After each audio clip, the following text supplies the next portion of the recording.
What is humility?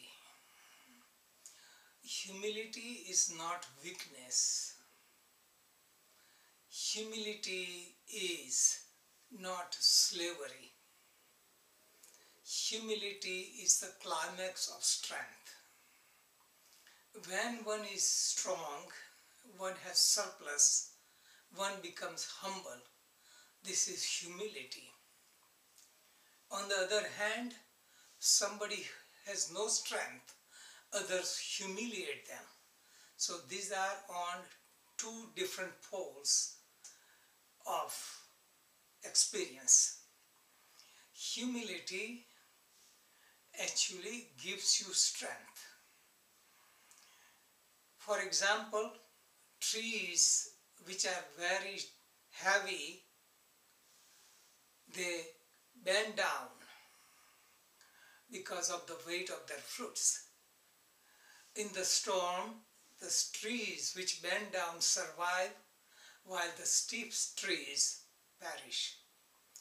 Mountain top remains dry while valleys get filled, because valleys represent humility.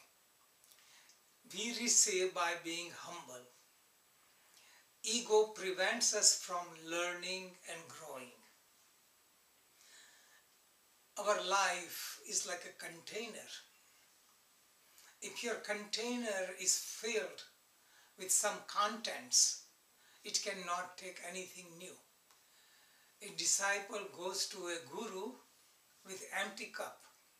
His cup is held upward, it is clean, it is free from the leaks. Otherwise, wisdom leaks out. Humility is the climax of strength. When one has strength, one doesn't need to exhibit. Cowards try to exhibit their strength.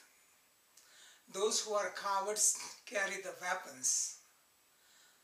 The one who has strength and confidence in own skill, for example, martial artist, they don't carry any weapon and they're confident. Cowards carry the weapons. Real humility is the mastery of own self, because ego and exhibition comes from lack of inner strength. So more and more you have inner strength, you have greater humility. The strength we need is not conquering the world. Our enemies are not outside, enemies are within. Conquering our own mind and emotions is the greatest conquest. And humility produces kind of feeling of love and compassion. When you are humble, you can communicate with the world. But when you are egotistic, others notice that and they hold back.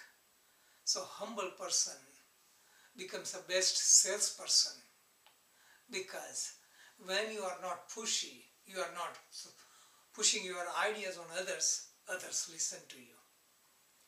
So don't confuse humility as weakness. Weakness is not desirable. One has to be strong.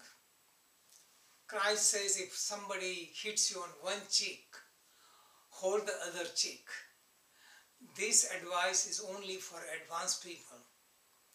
Those who are not advanced, if somebody hits you on one cheek, you hold the other cheek, because you are a coward, you are weak, that is an escape. In the intermediate state, you should be strong enough to hit back and represent your strength. And when you evolve further into love and compassion, you have strength to beat the other person, but out of compassion, you hold other cheek. Just like a grandfather who treats a grandchild with humility. Grandfather becomes a horsey and plays with the child. He becomes humble. A grandchild hits grandpa, he smiles, he ignores. This is out of humility because grandpa has enough strength to punish him. Same way, humility applies in all the relationship. If somebody abuses you or says bad words to you or curse you, it is the humility and strength that allows you to forgive. Okay.